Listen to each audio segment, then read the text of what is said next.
ఖబర్దార్ నిరుద్యోగ వ్యతిరేకులారా, ఖబర్దార్ నిరుద్యోగ వ్యతిరేకులారా.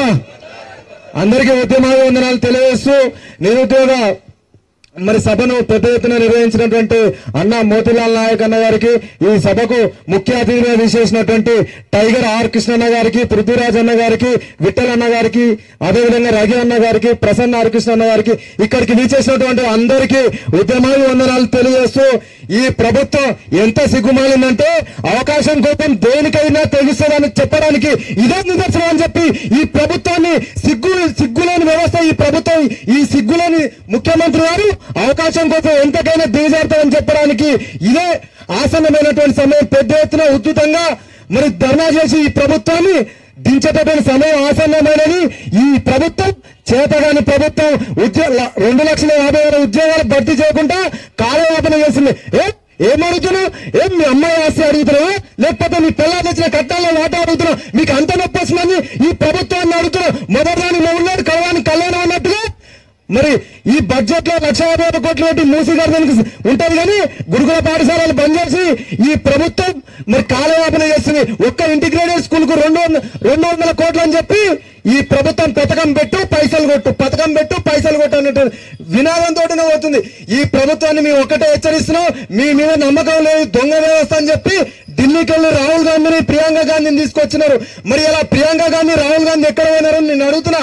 ఇవాళ ఈ ప్రభుత్వం ఎంతసేపటికి నిరుద్యోగుల మీద శవాల మీద పేలాలు ఎరగదింటుంది అని చెప్పి ప్రభుత్వాన్ని మనందరం తెలియజేసుకొని ఉధృతంగా ఉద్యమం చేయాలని చెప్పి ప్రభుత్వానికి ఒకటే అల్టిమేటం జారీ చేస్తున్నాం. ఏదైతే 2వ తారీఖు మీరు ఉద్యోగ నోటిఫికేషన్ ఇస్తారని చెప్పి మేము అనుకుంటున్నాం, లేకపోతే పెద్ద ఎత్తున ఉద్యమం చేస్తాం. ఈ దరిద్రులు ఏదైతే ఎమ్మెల్యేలు దరిద్రులునో మా సమస్యల మీద ఏనాడన్నా మిమ్మల్ని గెలిపించడానికి ఏనాడన్నా మీరు అసెంబ్లీలో మాట్లాడారా అని మేము అడుగుతున్నాం. ఎంతసేపటి రేవంత్ రెడ్డి ముచ్చండి, రేవంత్ రెడ్డి దున్నపోతు తిరిగిందంటే దూడని కట్టేద్దామంటారు. ఇంత దరిద్ర వ్యవస్థ వచ్చిందంటే ఈ దరిద్రులకు స్కాలర్షిప్ ఫీజు స్పెల్లింగ్ గిట్ట రాదు. ఈ వ్యవస్థలో డిగ్రీ పాస్ కాని వాళ్ళు ఇప్పుడున్నటువంటి మంత్రులు దగ్గర 6 ఉన్నారు. ఇలా చూస్తే కూర్చున్న వాళ్ళు కాదు, ముండవలసిన వాళ్ళు గిట్టినాడు. ఇంత దౌర్భాగ్యమైన వ్యవస్థ. ఒక మంత్రి భుజం ఎగిరేసి ఒక మంత్రి గడ్డం దూతాడు, ఈ భువనగిరికి హెలికాప్టర్ వేసుకోవద్దు. ఎవరి సొమ్ము ఎవనమ్మ సొమ్ము అని మేము అడుగుతున్నాం. మా సొమ్ముని మీరు రాజభోగాలు చేస్తున్నారు. మీరు బిచ్చం పెడితే బిచ్చ వ్యవస్థ, మీరు ఇచ్చే జీతంతో మీరు కాలయాపన చేస్తున్నారు.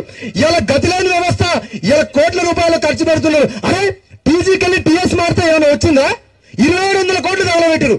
పేరు టీజీకెళ్ళి టీఎస్ కి 2,700 కోట్లు ఖర్చు పెట్టారు. ఇలా పేపర్ స్టేట్మెంట్లకు సుమారుగా 2,400 కోట్లు ఖర్చు పెట్టారు. ఒకే ఒక్క రోజున మహారాష్ట్ర ఎలక్షన్ ఉంటే ఈ ప్రభుత్వం 300 కోట్లు ఖర్చు పెట్టింది. ఈ వ్యవస్థ ఎవరిది? ఎవరి సొమ్ము? అసలు ఎవరి సొమ్ము అని అడుగుతున్నా. మొగుడు సొమ్ము మిల్లని దానం చేసినట్టే మా సొమ్ములతోటి కాంట్రాక్ట్ లో బిల్లులు చెల్లిస్తారు, కానీ మాకేమో ఫీజులు ఇస్తాను. గతిలేని వ్యవస్థ. ఈ వ్యవస్థ ఊకునే ప్రసక్తి లేదు. 2వ తారీఖు కనుక మీరు నోటిఫికేషన్ ఇవ్వకపోతే మంత్రులను కొట్టుడు, బస్సులు దాలబెట్టుడు, అందరికి కోచింగ్ ఇచ్చి పెద్ద ఎత్తున ఉద్యమం చేస్తాం. నాకు ఈ అవకాశం ఇచ్చినటువంటి మోతిలాల్ గారుగా అందరికీ ఉద్యమ